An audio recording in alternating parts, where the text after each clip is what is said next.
जिस तरह गुरुआं ने भी दसिया है ना, श्री गुरु रविदास जी ने, कि प्राणी क्या मेरा क्या तेरा, इत्थे तेरा की है तो मेरा की है।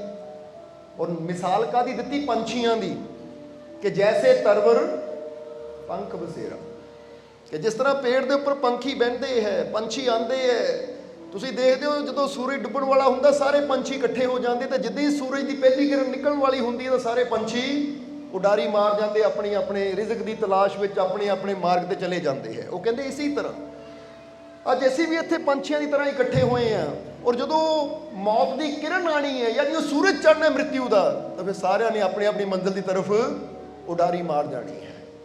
ये इशारे है गुरुआं रहबरां दे। देखो वो इशारे क्यों करते हैं, ताकि असीं इन्हां इशारियां नूं समझ के अपने जीवन नूं समझ सकीए कि साडा जीवन की है।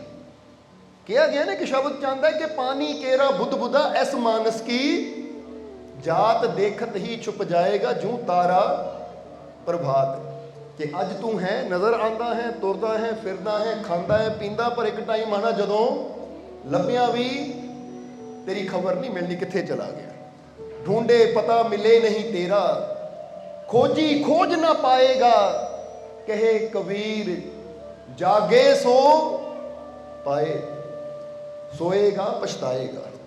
वो कहते एक टाइम आना जदों खोजी भी, जे बंदा कहे ना किसी खोजी नूं कि जा भाई जिहड़ा दुनिया तो चला गया खोज के लिया, ढूंढे पता मिले नहीं तेरा, खोजी खोज ना पाएगा। इसलिए इत्थे भी कबीर साहब एक इशारा करते कि जाग, और जागण का मतलब ये नींद तो जागना नहीं है।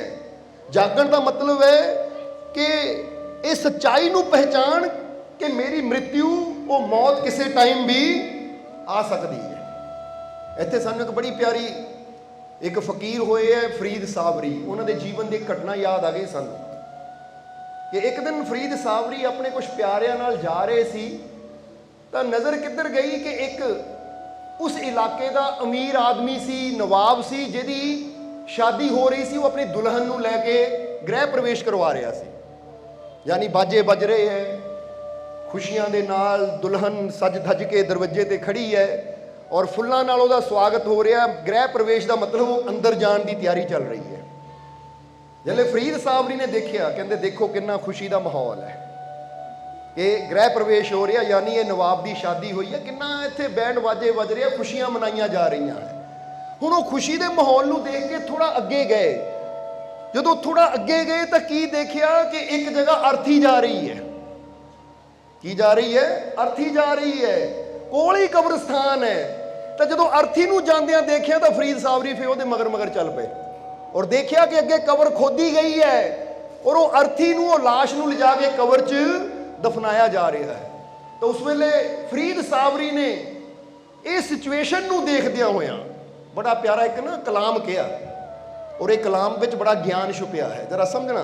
वो की कहंदे फरीद सावरी, कहंदे कोई बन गया रौनक महलां दी, क्योंकि पहला शादी सी, वो औरत आई तो महलां दी रौनक बन गई, क्योंकि रौनकां लगियां है, फुल्लां नाल महल सजाए गए, यानी वो घर नूं सजाया गया है, हवेली नूं सजाया गया, नवाब दी हवेली नूं। कितनियां रौनकां सी, बैंड वाजे बज रहे हैं, खुशियां मनाइयां जा रही हैं, क्योंकि शादी का त्यौहार है। वो कहते कोई बन गया रौनक महलां दी, कोई सब कुछ अपना छड्ड चलिया।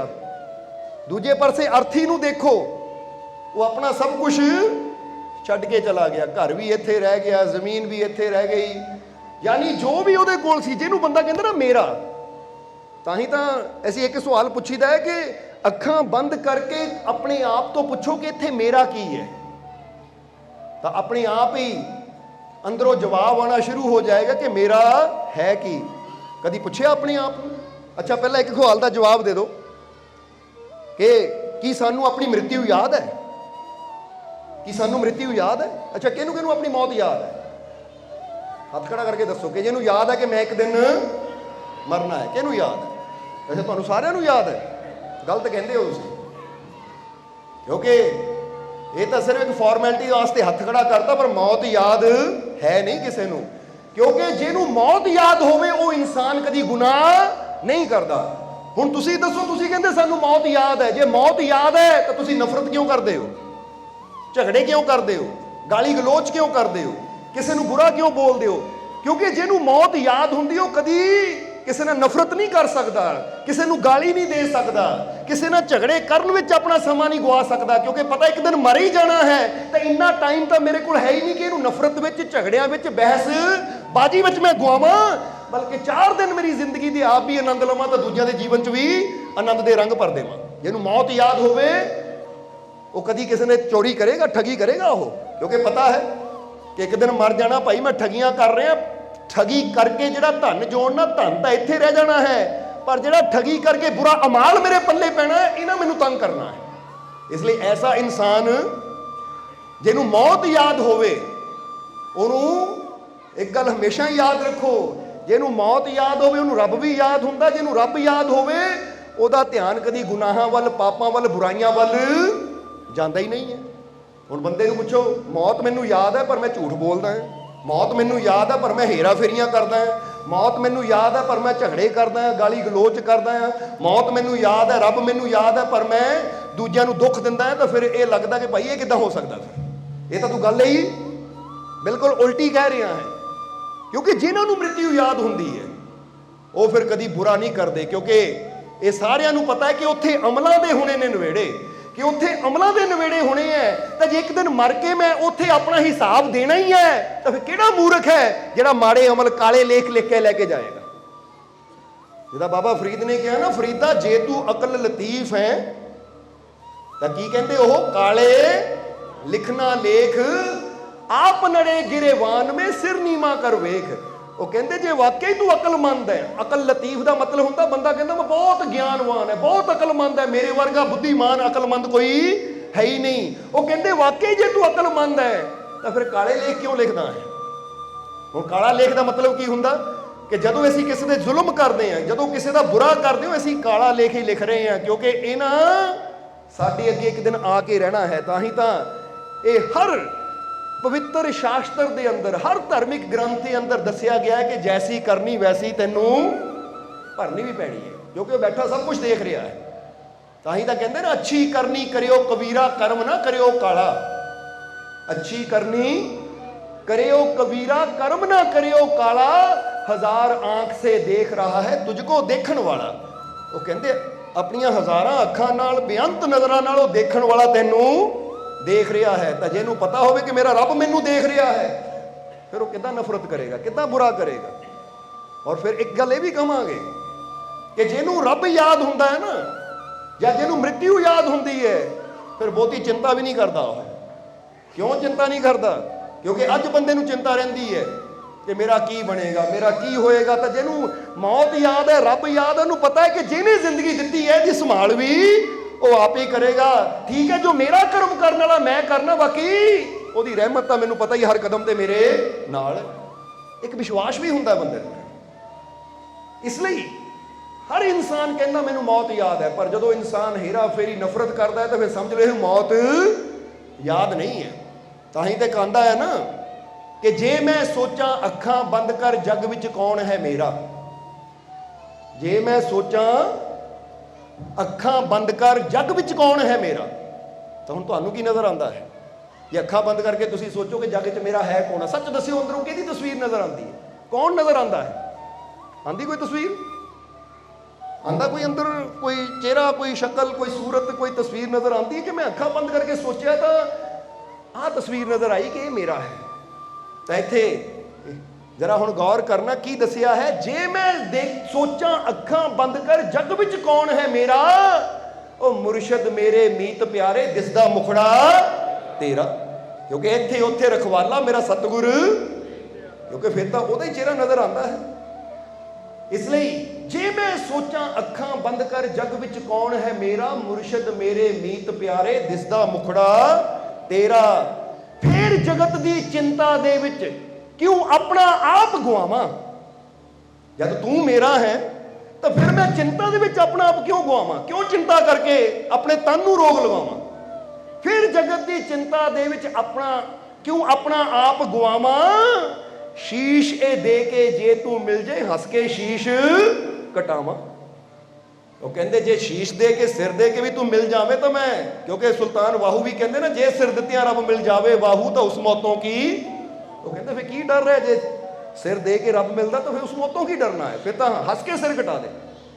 ਸ਼ੀਸ਼ ਇਹ ਦੇ ਕੇ ਜੇ ਤੂੰ ਮਿਲ ਜੇ, ਹੱਸ ਕੇ ਸ਼ੀਸ਼ ਕਟਾਵਾਂ। ਤੈਨੂੰ ਪਾਣ ਲਈ ਐ ਮੇਰੇ ਮੁਰਸ਼ਿਦ ਦੱਸ ਕੀ ਰੰਗ ਬਣਾਵਾਂ, ਮੈਂ ਕਿਹੜਾ ਰੰਗ ਬਣਾਵਾਂ ਆਪਣਾ ਕਿ ਮੈਨੂੰ ਤੂੰ ਮਿਲ ਜਾਵੇ।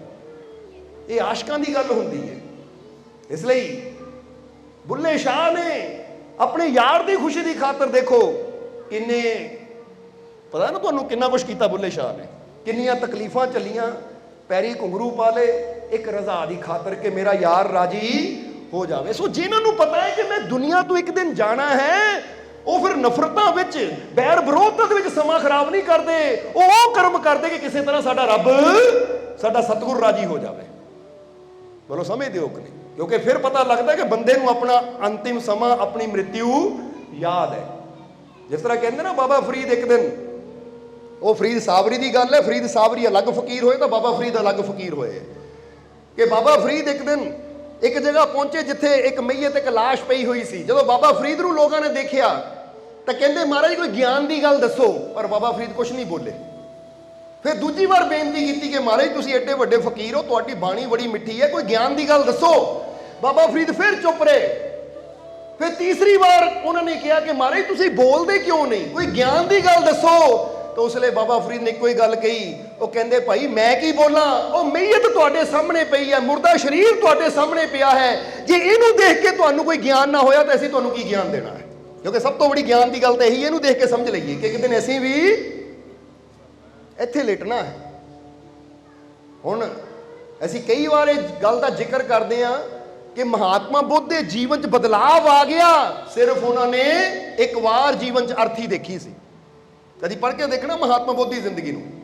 ਉਸ ਵੇਲੇ ਸਿਧਾਰਥ ਸੀ, ਰਾਜਕੁਮਾਰ ਸਿਧਾਰਥ, ਪਰ ਦੇਖਿਆ ਇੱਕ ਅਰਥੀ ਨੂੰ ਜਾਂਦਿਆਂ ਹੋਇਆਂ, ਪੁੱਛਿਆ ਕੀ ਹੋ ਗਿਆ, ਇਹਨੂੰ ਕੀ ਹੋ ਗਿਆ, ਇਹਨੂੰ ਇਹ ਕੌਣ ਹੈ, ਕੀ ਹੈ ਇਹ? ਤਾਂ ਸਾਰਥੀ ਨੇ ਕਿਹਾ ਮਹਾਰਾਜ ਇਹ ਮੁਰਦਾ ਹੈ ਜਿਹਨੂੰ ਕਬਰਸਤਾਨ ਨੂੰ ਲੈ ਕੇ ਜਾ ਰਹੇ, ਯਾਨੀ ਸ਼ਮਸ਼ਾਨ ਨੂੰ ਲੈ ਕੇ ਜਾ ਰਹੇ ਆ ਸਾੜਨ ਵਾਸਤੇ। ਮਹਾਤਮਾ ਬੁੱਧ ਕਹਿੰਦੇ ਮੁਰਦਾ, ਇਹ ਮੁਰਦਾ ਕੀ ਹੁੰਦਾ ਹੈ? ਤਾਂ ਉਹ ਕਹਿੰਦੇ ਜੀ ਇਹ ਸਰੀਰ ਹੈ ਨਾ, ਇਹਦੇ ਅੰਦਰੋਂ ਆਤਮਾ ਨਿਕਲ ਗਈ ਤਾਂ ਫਿਰ ਮੁਰਦਾ ਹੈ। ਤਾਂ ਮਹਾਤਮਾ ਬੁੱਧ ਨੇ ਦੂਜਾ ਸਵਾਲ ਕੀਤਾ ਕਿ ਕੀ ਮੈਂ ਵੀ ਮਰਨਾ ਹੈ? ਉਹ ਕਹਿੰਦੇ ਹਾਂ ਮਹਾਰਾਜ, ਸੱਚ ਤਾਂ ਇਹ ਹੈ ਕਿ ਮੈਂ ਵੀ ਮਰਨਾ ਤਾਂ ਤੁਸੀਂ ਵੀ ਮਰਨਾ ਹੈ। ਇਸ ਲਈ ਇੰਨੀ ਗੱਲ ਕਹੀ, ਮਹਾਤਮਾ ਬੁੱਧ ਦੇ ਰੱਥ ਰੋਕਦੇ ਹੁਣ ਤਾਂ ਅੱਗੇ ਜਾਣ ਦੀ ਲੋੜ ਹੀ ਨਹੀਂ। ਉੱਥੋਂ ਹੀ ਗਿਆਨ ਹੋ ਗਿਆ, ਉੱਥੋਂ ਹੀ ਸਮਝ ਆ ਗਈ ਕਿ ਜਦੋਂ ਮਰਨਾ ਹੀ ਹੈ ਤਾਂ ਫਿਰ ਉਹਨਾਂ ਦੀ ਦੂਜੀ ਨਜ਼ਰ ਕਿੱਥੇ ਗਈ? ਇੱਕ ਸੰਨਿਆਸੀ ਸੀ ਜਿਹਨੇ ਭਗਵੇਂ ਕੱਪੜੇ ਪਾਏ ਆ, ਉਹ ਕਹਿੰਦੇ ਇਹ ਕੌਣ ਹੈ? ਉਹ ਕਹਿੰਦੇ ਜੀ ਇਹ ਪਰਮਾਤਮਾ ਦੀ ਤਲਾਸ਼ ਵਿੱਚ ਹੈ, ਅੰਮ੍ਰਿਤ ਦੀ ਤਲਾਸ਼ ਵਿੱਚ ਹੈ। ਉਹ ਕਹਿੰਦੇ ਅੰਮ੍ਰਿਤ ਕੀ ਹੈ? ਉਹ ਕਹਿੰਦੇ ਜੋ ਮ੍ਰਿਤਿੂ ਤੋਂ ਵੀ ਪਾਰ ਹੈ। ਮਹਾਤਮਾ ਬੁੱਧ ਕਹਿੰਦੇ ਮ੍ਰਿਤਿੂ ਤੋਂ ਪਾਰ ਵੀ ਕੋਈ ਚੀਜ਼ ਹੈ? ਉਹ ਕਹਿੰਦੇ ਹਾਂ ਪਰਮਾਤਮਾ ਹੈ ਜਿਹਨੂੰ ਅਕਾਲ ਮੂਰਤ ਕਿਹਾ ਜਾਂਦਾ ਹੈ, ਜਿੱਥੇ ਮ੍ਰਿਤਿੂ ਦਾ ਕੋਈ ਡਰ ਨਹੀਂ। ਤਾਂ ਫਿਰ ਮਹਾਤਮਾ ਬੁੱਧ ਕਹਿੰਦੇ ਬਸ ਹੁਣ ਉਸ ਅੰਮ੍ਰਿਤ ਨੂੰ ਹੀ ਖੋਜਣਾ ਹੈ, ਔਰ ਜ਼ਿੰਦਗੀ 'ਚ ਬਦਲਾਵ ਆ ਗਿਆ।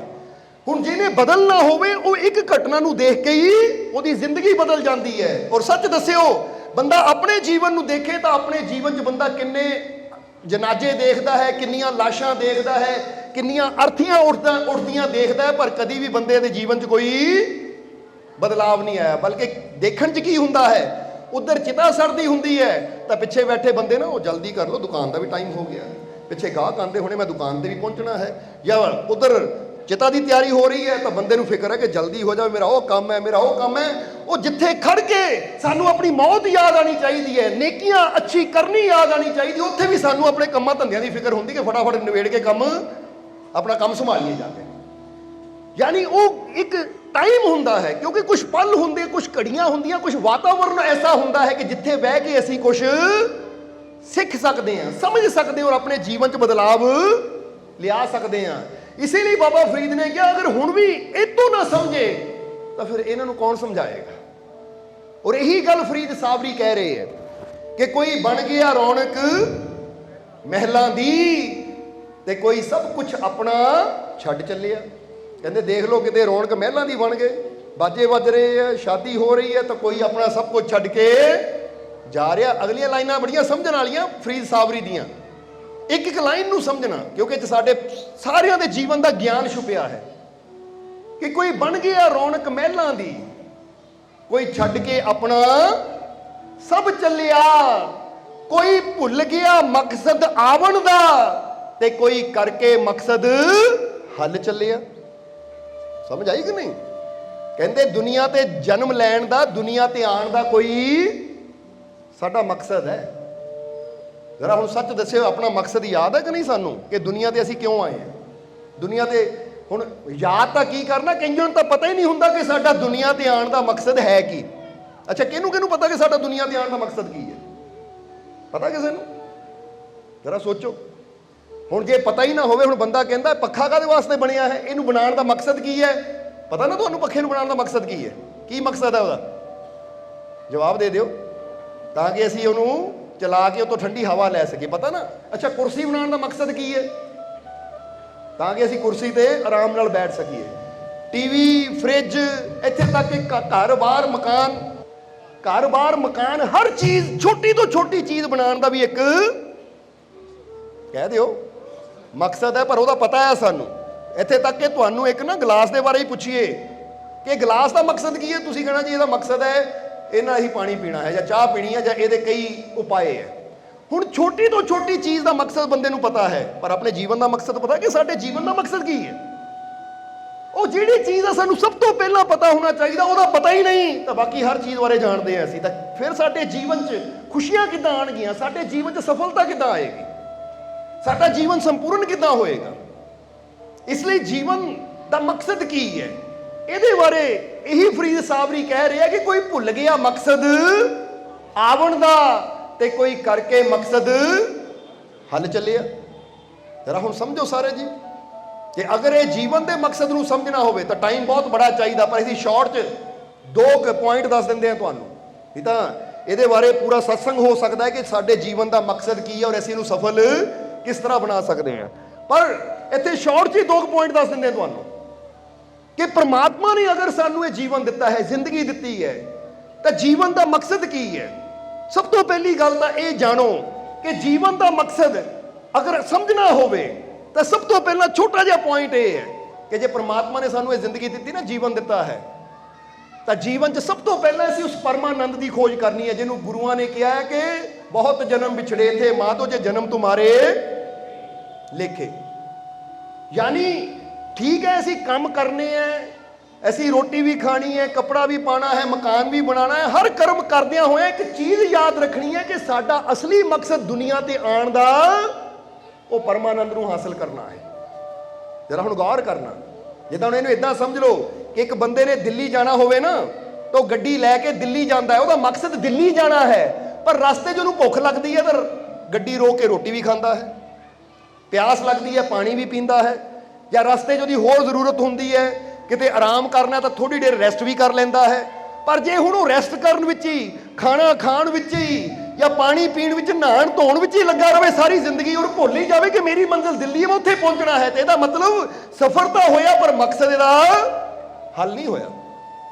ਸੋ ਇੱਕ ਚੀਜ਼ ਹਮੇਸ਼ਾ ਯਾਦ ਰੱਖਣੀ ਹੈ ਕਿ ਜੇ ਦੁਨੀਆ, ਪਦਾਰਥ, ਸੰਸਾਰ ਜਾਂ ਇਹ ਜਿਨ੍ਹਾਂ ਚੀਜ਼ਾਂ ਨੂੰ ਅਸੀਂ ਕਹਿੰਦੇ ਆ ਨਾ, ਇਹ ਘਰ, ਇਹ ਪਰਿਵਾਰ, ਜੇ ਇਹੀ ਗੱਲ ਸਾਡਾ ਮਕਸਦ ਹੁੰਦੀ ਤਾਂ ਫਿਰ ਸ਼੍ਰੀ ਗੁਰੂ ਰਵਿਦਾਸ ਜੀ ਇਹ ਨਾ ਕਹਿੰਦੇ ਕਿ ਬਹੁਤ ਜਨਮ ਵਿਛੜੇ ਥੇ ਮਾਧੋ ਜੇ ਜਨਮ ਤੁਮਾਰੇ ਲੇਖੇ। ਫਿਰ ਤਾਂ ਇੱਕੋ ਹੀ ਗੱਲ ਕਹਿੰਦੇ ਕਿ ਭਾਈ ਤੂੰ ਮਕਾਨ ਬਣਾ ਲੈ, ਤੇਰਾ ਜਨਮ ਸਫਲ ਹੋ ਗਿਆ, ਤੂੰ ਧਨ ਜੋੜ ਲਿਆ, ਤੇਰਾ ਜਨਮ ਸਫਲ ਹੋ ਗਿਆ। ਉਹ ਕਹਿੰਦੇ ਨਹੀਂ, ਜਦ ਤੱਕ ਉਹ ਮਾਧੋ ਨਾਲ, ਮਾਧੋ ਕੌਣ ਹੈ? ਉਹ ਪਰਮਾਤਮਾ ਦੀ ਗੱਲ ਹੋ ਰਹੀ ਹੈ, ਉਹ ਪਰਮਾਨੰਦ ਦੀ ਗੱਲ ਹੋ ਰਹੀ ਹੈ। ਜਦ ਤੱਕ ਉਹਦੇ ਨਾਲ ਨਹੀਂ ਜੁੜਾਂਗੇ, ਜਿੱਦਾਂ ਸਮਝ ਲਓ ਇੱਕ ਨਦੀ ਹੈ, ਉਹ ਗੰਗੋਤਰੀ 'ਚੋਂ ਗੰਗਾ ਨਿਕਲਦੀ ਹੈ, ਹੁਣ ਉਹ ਗੰਗਾ ਹਜ਼ਾਰਾਂ ਸ਼ਹਿਰਾਂ 'ਚ ਵਗਦੀ ਹੋਈ ਜਾਂਦੀ ਸਾਗਰ ਤੱਕ ਹੈ, ਔਰ ਸਾਗਰ ਵਿੱਚ ਜਾ ਕੇ ਉਹਨੂੰ ਸ਼ਾਂਤੀ ਮਿਲਦੀ ਹੈ, ਕਿਉਂਕਿ ਉਹਦਾ ਮਕਸਦ ਹੀ ਉੱਥੋਂ ਨਿਕਲਦਾ ਇਹੀ ਹੈ ਕਿ ਮੈਂ ਸਾਗਰ ਤੱਕ ਪਹੁੰਚ ਸਕਾਂ, ਚਾਹੇ ਜਿੱਧਰ ਦੀ ਮਰਜ਼ੀ ਘੁੰਮ ਕੇ ਉਹਨੂੰ ਜਾਣਾ ਪਵੇ, ਪਹੁੰਚਣਾ ਹੈ ਉਹਨਾਂ।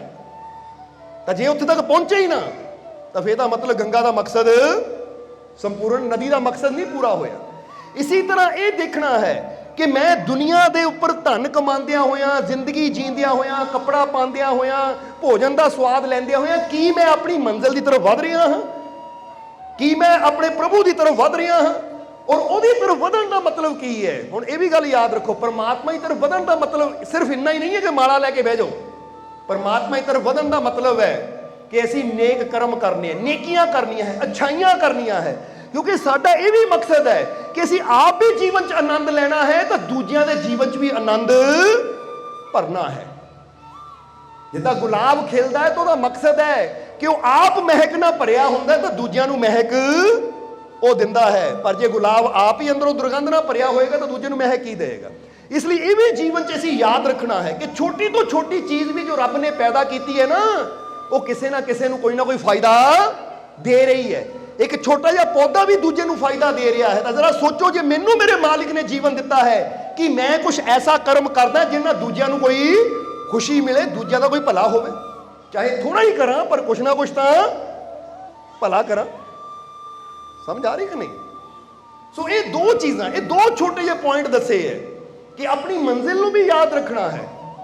जरा हुण गौर करना, क्योंकि भोजन तुसीं जानते हो कि गुरु रहबर भी भोजन करते सी, किरत वो भी करते सी, मेहनत वो भी करते सी, दुनियादारी जो भी रहंदे सी, घर गृहस्थी विच वो भी रहंदे सी, पर उहदे नाल नाल उन्होंने पता सी कि किहड़े कर्म असीं करने जिन्हां सानूं वो आनंद मिले। और वो आनंद साडे जीवन च आएगा तो फिर ही असीं दूजियां जीवन च आनंद भर सकते हैं। हुण अज तुसीं अपने आप को पुछ के देखो कि रोटी की खातर तो मैं करदा हाँ, कपड़े की खातर तो मैं करदा हाँ, या मकान की खातर तो मैं मेहनत करदा हाँ, पर की परमानंद नूं पाण की खातर मैं कोई कर्म करदा हाँ? कि मैं उधर नूं मेहनत करदा हाँ? फिर तो वही गल हो गई कि मंजिल मेरी दिल्ली है, पर मैं रास्ते 'च बैठ के भोजन का खाण पीण का ही स्वाद लै रहा। या जिद्दां एक कहानी तो समझ लीए थोड़ा जिहा, एक मछुआरे नूं ना एक दिन मच्छियां फड़दे नूं बहुत कीमती मोती मिलिया, बहुत कीमती एक मोती मिलिया मच्छी के पेट चों, क्योंकि उन्हें मछली पकड़ी, घर जाके वड्डी, पेट दे विचों एक बहुत कीमती हीरा या बहुत कीमती रतन मिलिया उसनूं। जदों रतन उस मछुआरे ने देखिया बड़ा खुश होया, कहंदा जाके सुनार को बेचा इहनूं। सुनार को लैके गया तो सुनार ने रतन देखिया, कहंदा जी ये बहुत कीमती है, मेरी औकात नहीं इहनूं खरीदण दी, तुसीं किसी जोरी को जाओ, क्योंकि उस वेले ईमानदार लोग सी, सच्चाई दस्सण वाले लोग सी, नहीं तो कोई होर होंदे तो कह देना भाई लै तेनों लख दिंदा लै जा, पर वो दसदा कहंदे बहुत कीमती है, मेरी हिम्मत नहीं, हैसीयत नहीं मैनूं खरीद सकां, किसी जोरी को लै जा। वो जोरी को लैके गया मछुआरा, तो जोरी ने भी देखिया, तो जोरी कहंदा देखो इहदी कीमत मेरी समझ तो ही परे है, मैं नहीं इन्ना दे सकता जिन्नी इहदी कीमत है, इहदी कीमत एक कोई दे सकदा, वो इत्थे दा राजा, तुसीं राजे को लै जाओ, क्योंकि मैं राजे नूं जाणदा है, राजा जो भी रतन खरीददा मेरे तो खरीददा, मैं तेरे नाल चलदा है, मैं दसदा राजे नूं कि बहुत कीमती है, राजा ही इहदा उचित मुੱਲ तैनूं दे सकदा है। हुण जदों जोरी दे नाल ओ मछुआरा राजे दे दरबार च गया, जोरी ने जाके राजे नूं रतन दिखाया, राजा बड़ा खुश होया रतन देख के, तो जोरी ने नाल ये भी दस दिता कि महाराज बहुत कीमती है, इहदी कीमत आंकी नहीं जा सकती, इसलिए मैं भी चाहता कि रतन तुहाडे महल च होवे, क्योंकि इन्ना दुर्लभ रतन दुनिया ते बार बार नहीं देखण नूं मिलदा। तो राजे ने कहा फिर कीमत की देवां? वो कहंदा महाराज जी सच दसां, ये रतन एक पवित्र रतन है, इसकी कीमत मैं अपनी जुबान तो नहीं ला सकता, तुसीं इदां करो, ये मछुआरे नूं ना एक राय दो कि सवेरे सूरज निकल तो बाद शाम नूं सूरज डुब्बण तो पहला तेरे वास्ते महल के दरवाजे खुले आ, तू जिन्ना कुछ महल चों लिजा सकदा लै जा, जो महल चों लिजा सकदा लै जा, जिन्ना लै जाएगा वो तेरा, क्योंकि उदा नहीं कीमत आंकी जा सकती कि तेन 10 लाख देवांगे, 10 करोड़ देवांगे, क्योंकि बहुत कीमती है। हुण इहदी मर्जी है, ये चाहे लख लै जावे, 10 लाख लै जावे, जिन्नी इहदी हैसीयत लै जावे। राजे ने कहा ठीक है। फिर राजे ने उस वेले मछुआरे नूं कहा कि देख बई कल सुबह जिद्दां ही सूरज की पहली किरण निकलती है, महल के दरवाजे खुले हैं तेरे वास्ते, तू कल्ले नहीं आना है, और जो कुछ तू महल चों लिजा सकदा है सूरज डुब्बण तक देखो समा तू लै जा, समझ ला महल ही तेरा है, पर जिन्ना तू इत्थों अपने घर तक लिजा सकदा आ वो तेरा, जिहड़ा रास्ते 'च रह गया वो मेरा। यानी टाइम दे दिता, महल के अंदरली चीज़ तेरे घर के अंदर तक चली गई वो तेरी, पर जे तू रास्ते 'च ही बैठा है तो वो नहीं, शर्त दस दी गई। मछुआरा बड़ा खुश होया कि लै भी हुण तां किस्मत बन गई, मैं तो पूरा खजाना ही ढोलना, मैं तो पूरा खजाना ही ढोलना, क्योंकि मौका इदां दे बार बार थोड़ी मिलते हैं। हुण अगले दिन सवेरे वीडियो अच्छी लगी हो तो कृपया इसे शेयर जरूर करें। आपके शेयर करने से अगर किसी की जिंदगी में अच्छा बदलाव आता है, पॉजिटिव चेंज आती है, तो ये भी आपकी तरफ से किया गया एक नेक कर्म होगा, एक सेवा होगी। तो वीडियो को शेयर जरूर करें, और वीडियो देखने के लिए सर्व संजय दरबार कांटियां शरीफ यूट्यूब चैनल को सब्सक्राइब करें और फेसबुक पेज को फॉलो करना ना भूलें। जय माता दी।